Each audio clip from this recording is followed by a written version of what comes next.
Hello, everybody. Welcome in to the NBA Front Office Show. I'm Trevor Lane, joined by Keith Smtih. We've got the playoffs in full swing. We've got some offseason news starting to pop up already. The transaction game becoming a thing, which is our bread and butter, obviously, here on the Front Office Show. But we got a lot to get into today. If you haven't done so yet, make sure you do subscribe to the channel on YouTube and over on Apple Podcasts, Spotify, or wherever you listen to podcasts.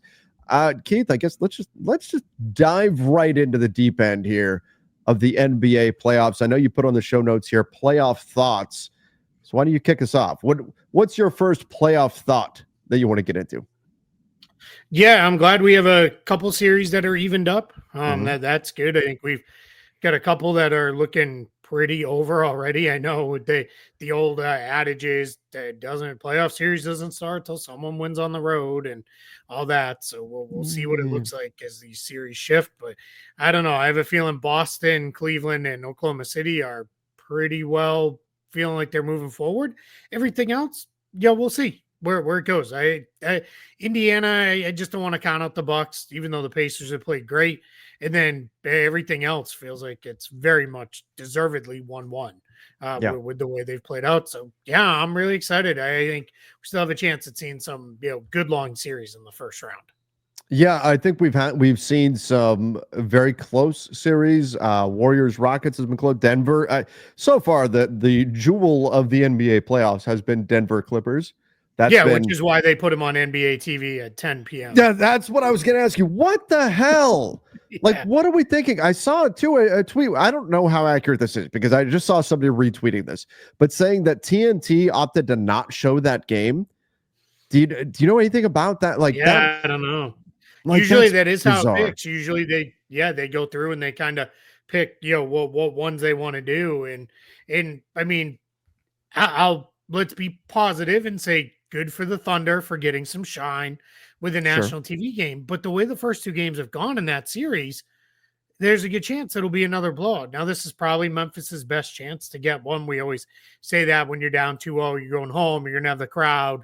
Maybe you get game 3. Because if you don't get game 3, you start thinking about the offseason. You start thinking about the summertime and, putting your feet up and the old 1, 2, 3 Cancun and all that. So man, I don't know. It's rough. And it's funny. I had a number of people like, I don't have NBA TV. Like, how am I even going to watch what has been the best series so far in the first round?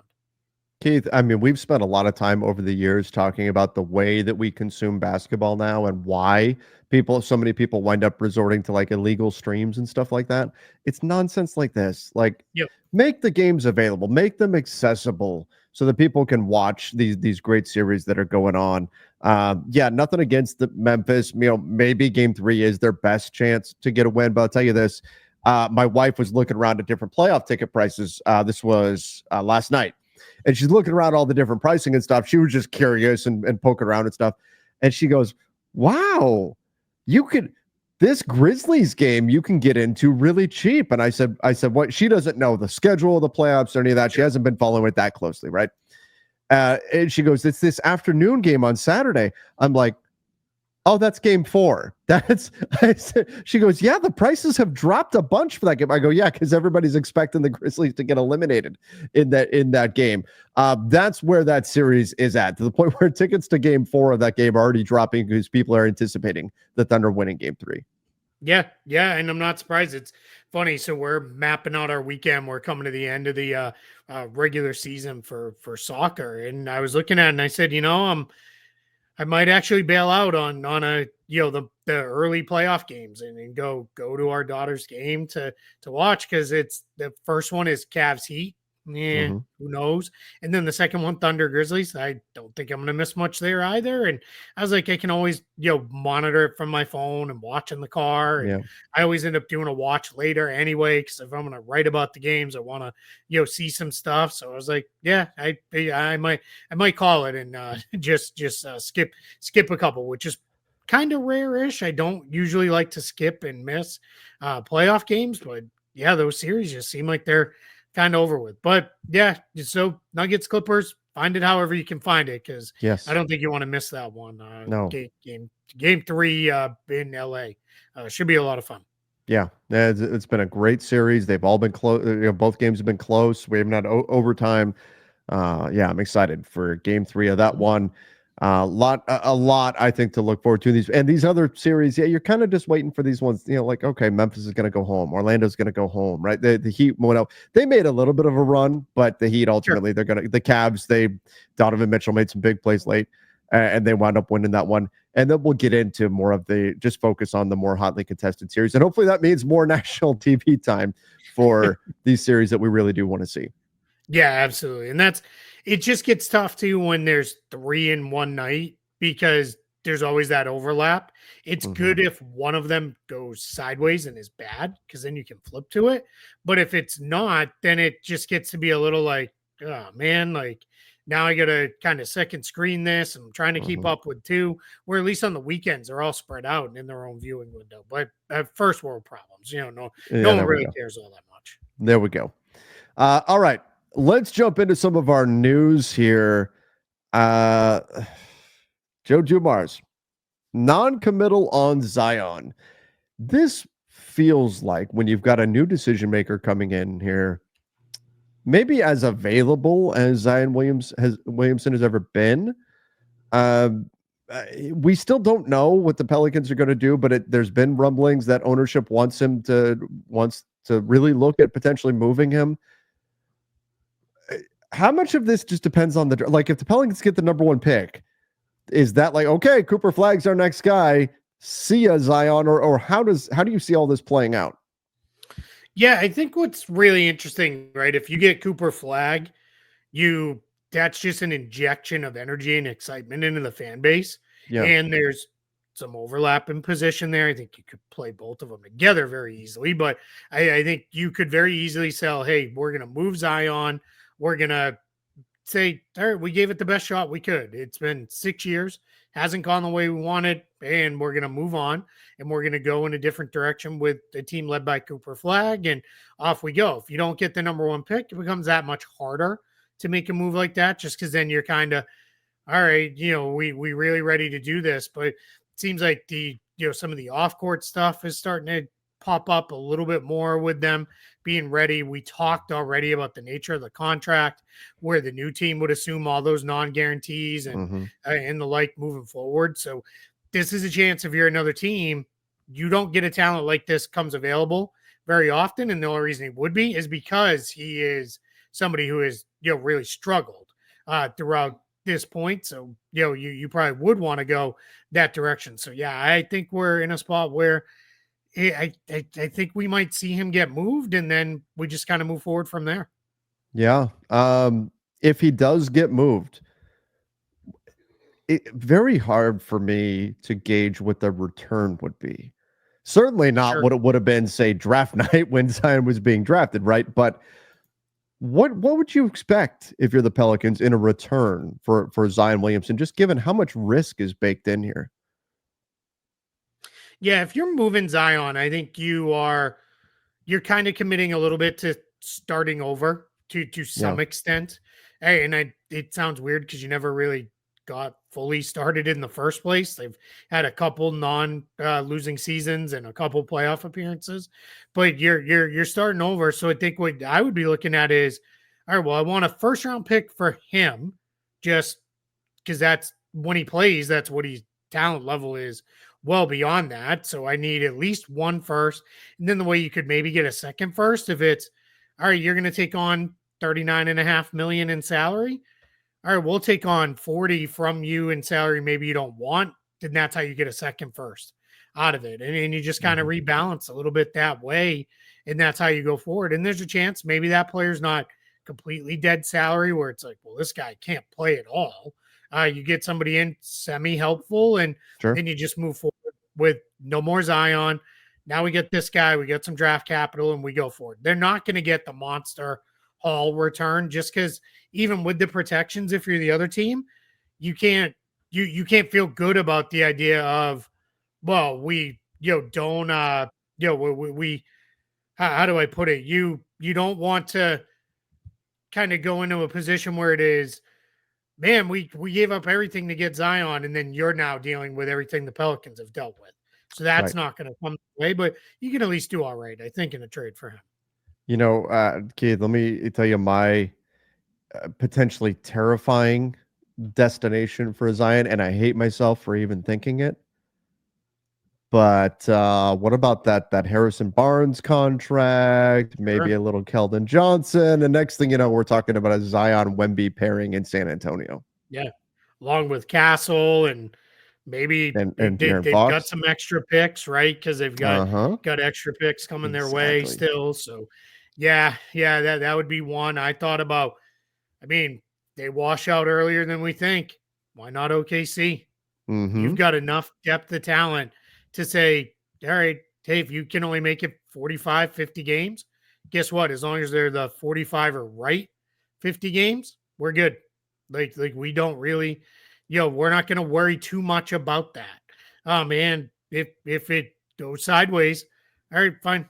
See you later. We'll reset with a bunch of money off the books and we'll restart. That again, that is the nice thing. If you're acquiring him, if you do get a year or two into it and you're like, all right, this is just not gonna work, just waive them and move on. And Yeah. that's a bummer to even be in that position, but at least you're starting to think down that road. All right, so we'll see what the Pels ultimately decide to do on Zion Williamson, but certainly one of the stories to watch over the summer. Not the only big name, though, that's going to be on the market this summer. Kevin Durant, we know, going to be very available with the Phoenix Suns. Keith, I did see something the other day, though, about like the Suns' new coach could have an impact on whether or not they decide to trade KD. I think that is mostly just spin from Phoenix, though, because it's so prevalent, the thought process that they have to move him this summer. Yeah, I think we're starting to get a little, if you think you're swiping KD on the cheap, we're starting to get a little of Yeah. that spin coming out of Phoenix. Just letting people know as Tatum checks in here with his bone. Um, but yeah, it's I think I would be shocked if he doesn't get traded this summer. I think things have gone almost too far down the path there. I mean, they've talked about, well, if they hired Royal Ivy, who that's his buddy, he played with him at Texas. Royal Ivy's been one of those assistants who's been mentioned for head coaching jobs. Feels like he's maybe in the next wave of assistants to get a head coaching job. Maybe that could keep KD in Phoenix, but you got to start making changes. Mm-hmm. If you're the Suns, you can't run this back. I don't know that he's going to re-sign there. That would become really messy if you want that direction. So yeah, it's what's interesting is all the teams that were kind of mentioned around the trade deadline. We heard all those ones, and then we heard Wolves and Knicks. Knicks are a new one that was thrown out there.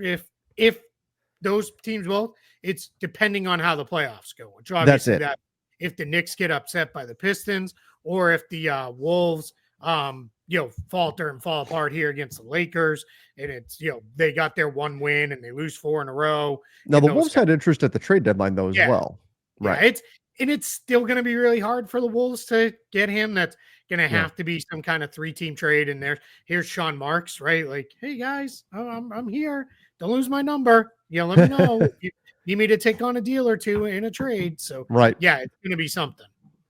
So we've got a team like, if the Knicks were getting in on, what would be funny is if it was like something around Mikal Bridges going back to the desert, back to Phoenix. But I think there's going to be interest in Kevin Durant this summer, clearly. I don't know if the Knicks are going to get, or if the Suns are going to get everything for KD. Like, KD's a big name, but 37 years old. He's, he's dealt with a lot of injuries. You're not going to get the haul for Kevin Durant here. So I think the Suns might find the market a little bit depressed for him, not because teams don't want him. I think a lot of teams would say, yes, we want Kevin Durant, but there's a lot of factors here, right? Not just the age, the injury. So there's some inherent risk with getting him, but what team wants to pay him on his next deal? He's extension eligible. And then what team wants to give up a bunch of stuff to get Kevin Durant in order to have the privilege to pay him on his next deal at 37 years old? And then on top of that, because he's got an expiring contract this next year, it'll be expiring summer after this coming one. where does Kevin Durant want to go? So there's a lot of different things that all have to line up, and each one of those things has the ability to narrow down the potential pool of suitors here. So I don't think it's going to be quite the big haul that you would expect for a name like Kevin Durant. Yeah, I completely agree. It's certainly not going to be what the Suns gave up to get him. Sure. It's not going to be anything like that. I think we're in a position where what we'll see is Kevin Durant gets moved. I think if Phoenix is committed to, we're not rebuilding, right? Where we're going to reset the Yeah. roster, that may actually help them here, right? Because the rebuild trade would be, we want young talent, we want a ton of draft picks, and that's what we want, and that's probably not coming their way. If it is more of a, all right, we'll take some win now guys and we'll make it work with that, then that probably helps them. Like in a Minnesota trade, if you could get there and engineer it, maybe they would say, and right now Suns fans are going to be like, why would you even put this into the universe, you evil person?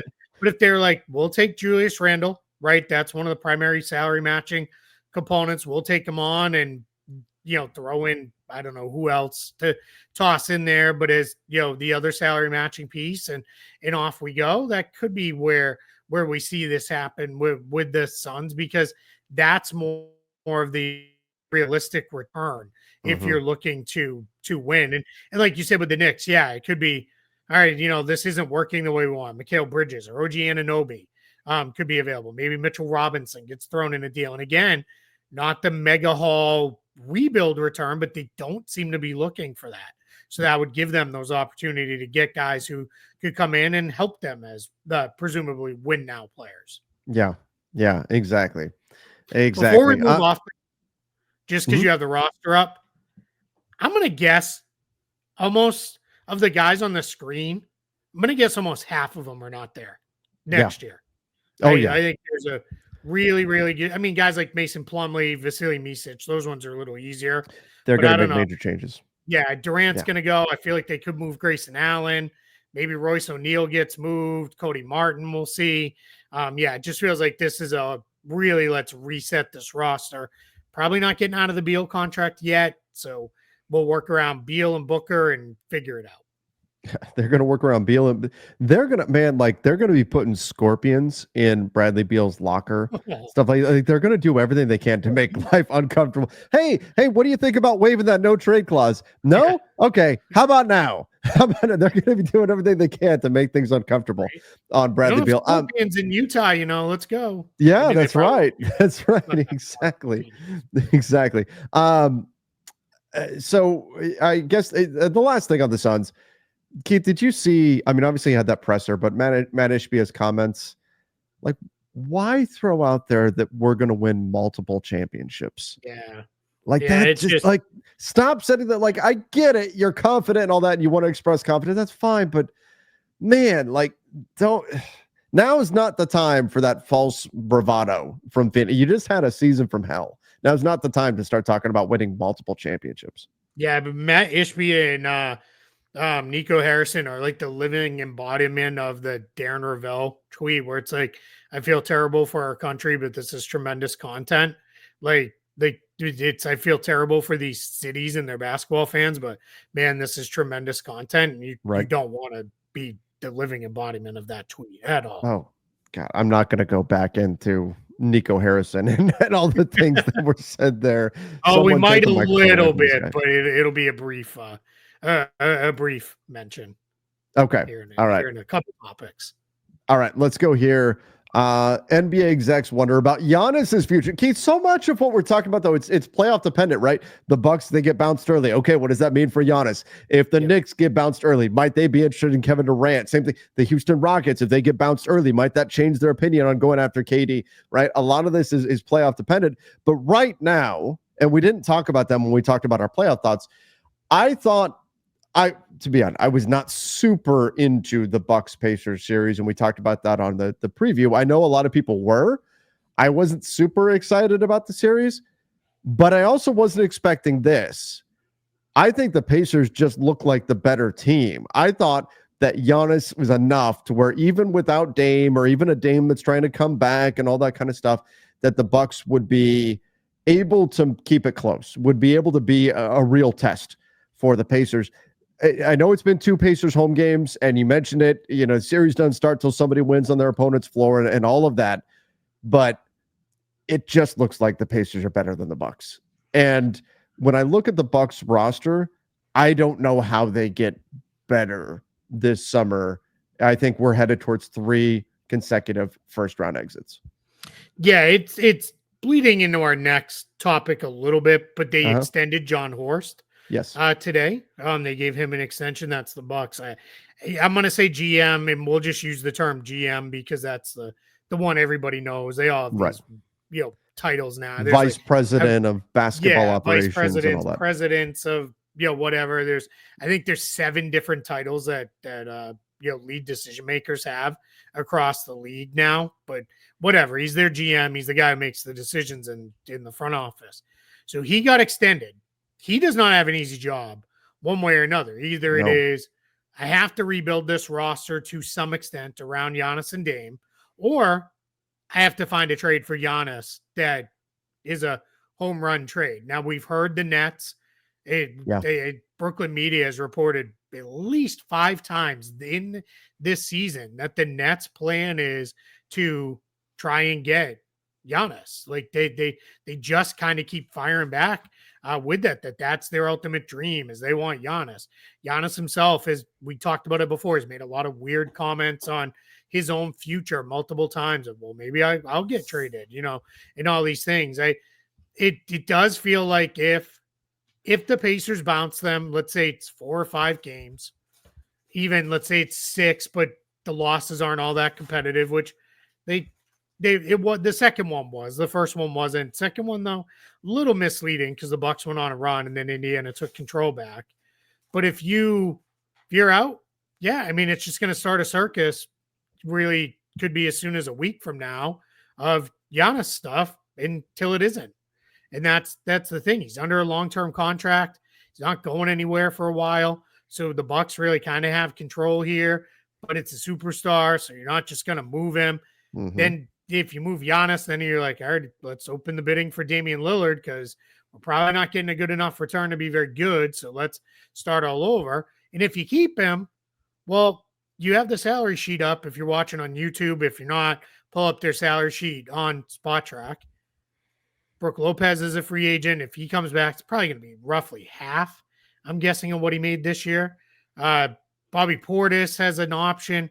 Pat Connaughton has an option. Kevin Porter Jr. has an option. I mean, they'd love it if Pat Connaughton declined that $9 million option, I would think, unless they want to use it in a trade. But it's a really messy salary structure there in Milwaukee because $108 million are going to Dame and Giannis next year. Yeah.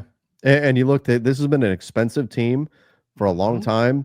I just don't, you're not going to, there's decent potential that Brook Lopez is not on the team next year. Sure. And how do you, and he could just retire too. I mean, we're closing in on that point. Yeah. And so we're looking at a Bucks team that doesn't have a clear path forward here. And you've also had Giannis, who has historically talked about how bad he wants to win. And he has essentially characterized it as he will stay in Milwaukee if he has a chance to win. If he doesn't have a chance to win, then things might change. And 3 first-round exits in a row sure would seem like there's not a clear, okay, but yeah, 3 first-round exits, but we've got a bunch of cap space to play with, but we've got a bunch of draft picks to potentially move this summer. No, you don't have any of that. None of that stuff. So, look, I wouldn't fault Giannis if he says, I want to be that guy that stays with one team for my entire career. Wouldn't fault him for doing that. Like that's fine. If that's what he chooses to do. Did. Yeah, that'd be great. Like that. I think that doesn't happen enough in today's game. But I also wouldn't fault him if he looks around and says, you know what? I'm 30, right? The clock is ticking to a degree. He's still great, but he's in his prime here. I need to maximize my window, and my window is right now. And I don't think we're a good enough team to do this, and I don't think we're getting a path towards becoming a good enough team to do this. So I want out. And I'll tell you, I just said that I don't think KD results in a haul for Phoenix, or at least it's a little bit of a complicated market. I think Giannis gets on the market with at least 2 years under contract and then a player option for a 3rd year. teams are going to be beating down the door, trying to offer up Yep. whatever they can to Milwaukee to get Giannis. Yeah, he's also 6, 7 years younger Yeah. than KD. He's had his own health stuff, but generally has been healthier than Kevin Durant in the last several seasons. So yeah, I think did this. There's only a handful of guys that if they teams make it known they're available, make your best offer, and it's not gonna trade them in the cover of darkness like Luca was like. Then you're gonna get. There's only a handful of guys who are gonna get those monster returns. I was going to say, With like, don't just negotiate with one team. yeah, If right. you're the Yeah, Bucks, yeah. don't do that. Yeah, I mean it's funny because here's the Mavs like, hey, do what we did, but in reverse. Just talk to us, like only us about Giannis, and then it'd be funny because then it'd be, hey, AD, you have to play the 5 again, and I'm sure it'd be like, yeah, for Giannis, I'm good. Like, Yeah, we'll I take think he'd be turns. okay with that. Yeah, we'll take turns on who you want to call the 5. Couple Would other. it be the Oh, go ahead. Nets? Like, who do you think would actually land? Yeah, and by the way, I would expect that 29 teams would expect would while they wouldn't all be serious suitors, 29 teams would present some sort of interest in Giannis. So who would be like the main landing spots for Giannis? Yeah, I think you'd have the Nets involved just Uh-huh. because they're sitting on all the cap space. They've got some extra draft picks coming their way. They can do some interesting things with that. Miami would be involved just because they always are with guys. I would say the Lakers. I don't know how you get there. Yeah, the Salary math would be structure tough. wise, it gets very messy with that. I think probably the Knicks, just because again, it's the Knicks. It's a big city. And then why not a couple of teams we mentioned before? OKC, sure, right? Make a call. Why not San Antonio? Let's see. Put him next to Wemby.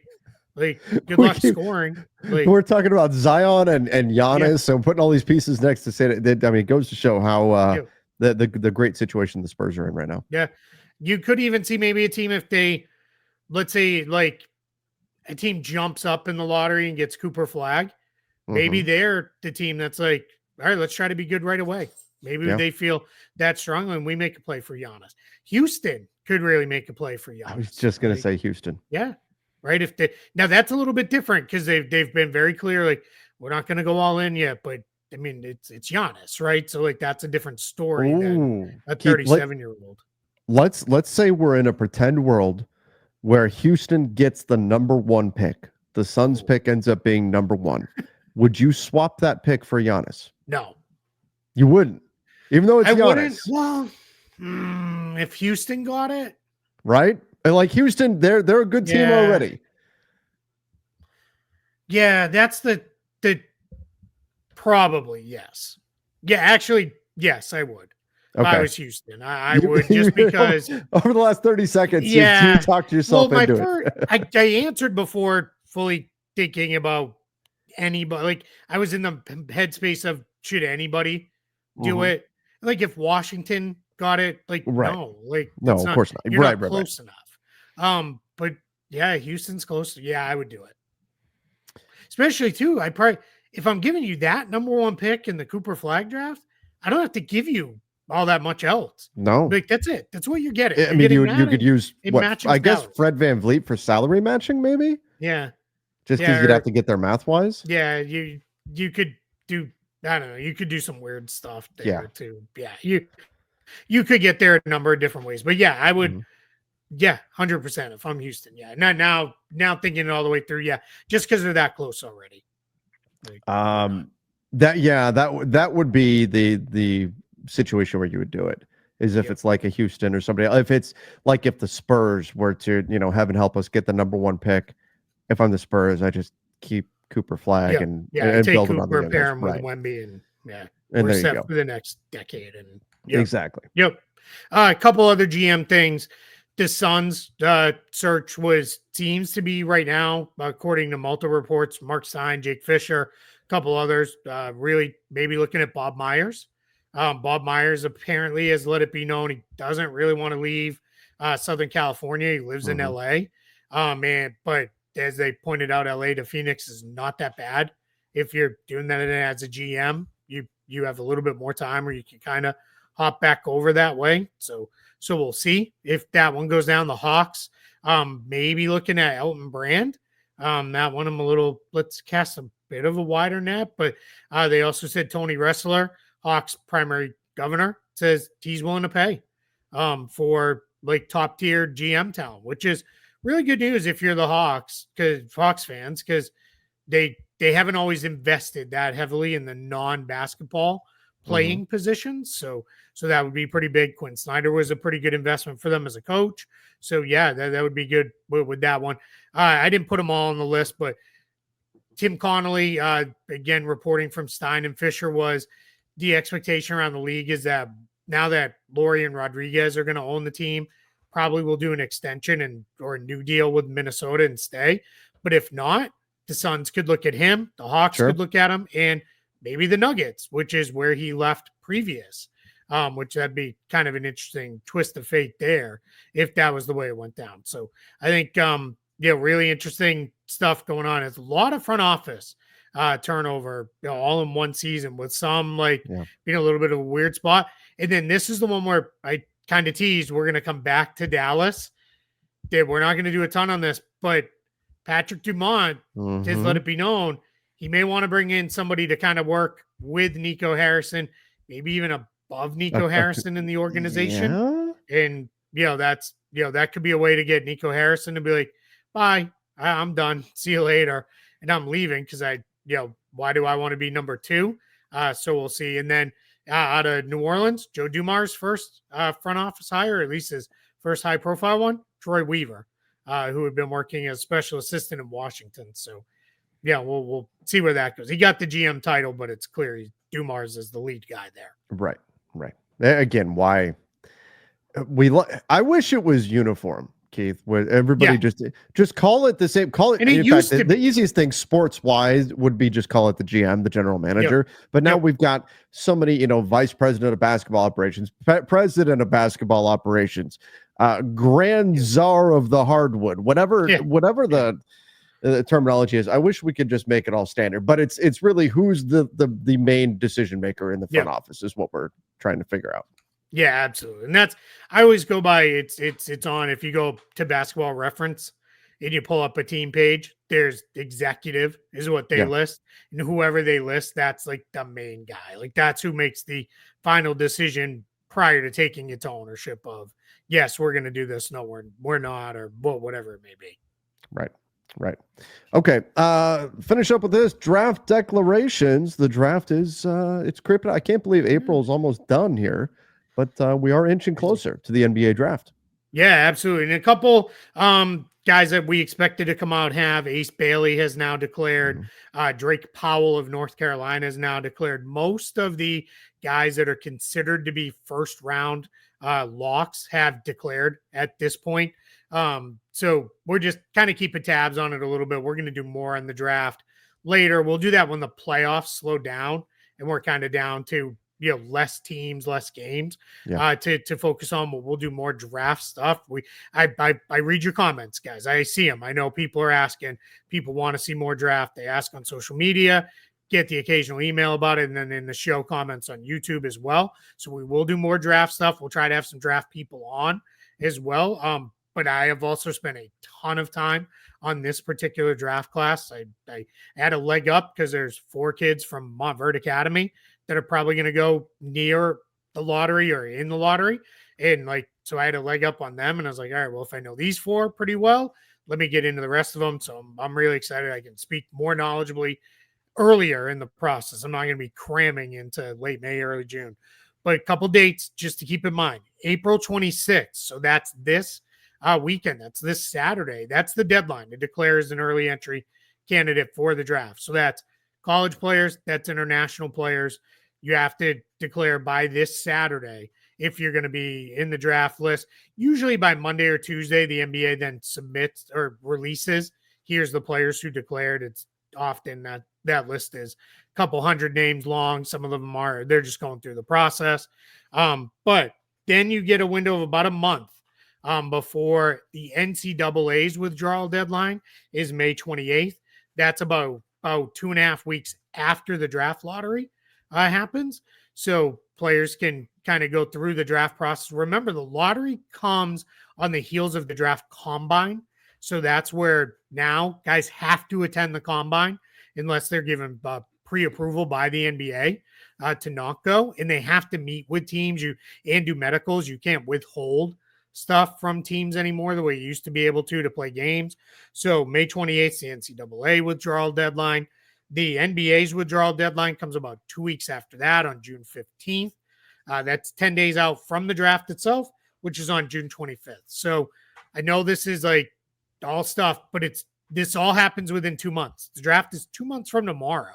So like it's going to be here before we know it, because you get playoff games start happening, you get super locked in, and then you're like, oh, wow, we're already like this close to the draft. And it happens so fast after the finals that here we are. It is the 2-night draft again, 25th first round, 26th second round. So there's a little bit of draft stuff. Okay, I'm going to be a broken record. I'll repeat some of these dates as we go forward with some of the stuff. But yeah, we're getting there. We're getting really close to everything getting a little more defined for the 2025 draft. The playoffs are exciting, but Keith, I mean, I know we've got the NFL draft here, but nobody does the offseason like the NBA. Nobody does the offseason like the NBA does. That's right. I know. I need to watch draft day again here, and I'm running out of time to do it, but I need to do it. I'm not going to get it in before the NFL draft tonight, but I'll watch it on NBA draft morning. Maybe that's what I'll do that day. And we'll let you guys know. Somebody did ask, like, are you guys going to be live for the draft again? We'll let you know when we get there. We'll figure out those plans. We'll do something with that. Sure. And then a bunch of people asked if Bryce and I would do like the big kind of pod we did in the aftermath of the draft. So I'll work that out with him and see if we can get something. He's extremely busy, so we'll figure all that stuff out with that. We'll have stuff. Yeah, we'll definitely do stuff, but more content coming leading up to the draft than what we usually have, because it's instead of just being like, well, we're just reading what other people's thoughts are, like I have actual real stuff. And you can watch the basketball bulletin. I'm back to doing the game notes and the clips. I've been going deep into these playoff games, trying to pull a bunch of stuff. Did you see Alperen Şengün's? I called it the dad in the driveway shot in the second half. It was like this weird play where there's kind of the ball got knocked away and then he just kind of picked it up. He was about maybe a foot below the free throw line, and then nobody guarded him, and he did not want to shoot it, and he just shot it completely flat-footed, like just kind of yep. So it's on my Twitter. If anybody wants to see the video, I called it the dad in the driveway shot. Cracked me up. I died laughing watching it live, and then when I rewatched the game this morning, I really lost it. So it's out there. But but Basketball Bulletin, check that out. Back to doing content there. And then again, when the playoffs slow down, I'll get back into even more draft stuff as well. All right. Exciting times. Everybody make sure you do subscribe to the YouTube channel. Don't forget to go find us on Apple Podcasts, Spotify, wherever you listen to podcasts as well. Till next time, see ya and stay safe.